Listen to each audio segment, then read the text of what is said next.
Behind me are just some of the faculty members who have decided to exercise their right to industrial action by joining a picket line in protest. Earlier we caught up with some of their colleagues. The aims of the strike. The aims of the strike are to draw attention to the fact that universities are taking lots and lots of money from students, not least, and that this money isn't going into paying their staff or hiring more staff.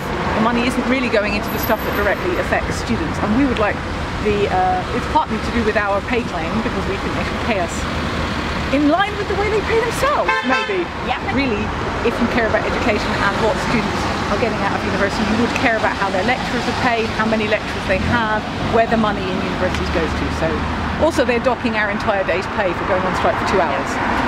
Just saying. There has been threats to dock a 4 days pay rather than 2 hours that we're actually striking for. So that's obviously designed to pressurise and pass into not coming out to strike. We caught up with Mike McConnell, a key participant and the immediate past president of the Universities and Colleges Union. The strike's part of our national dispute over pay. Our members over the past 4 years have suffered a real terms pay cut of around 13%. If you can imagine, losing 13% of your salary makes a big impact on people's ability to meet the cost of living.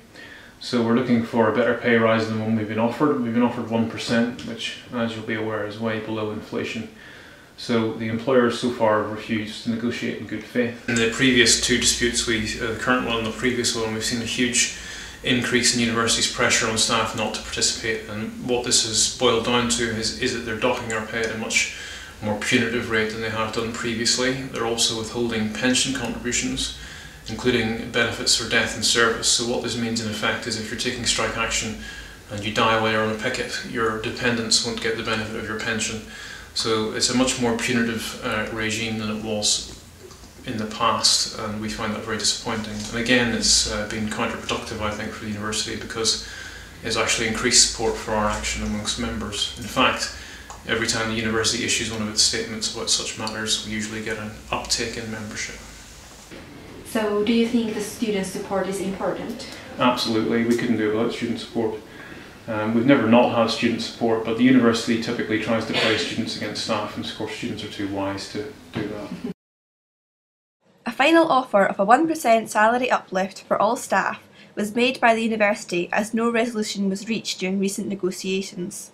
In response to this, the University and College Union notified institutions of a series of strikes at the start of 2014. The University of Aberdeen has shown its disappointment at this breakdown in what are generally constructive relationships with local unions. The university has maintained that its priority is to minimise disruption to students during times of industrial action.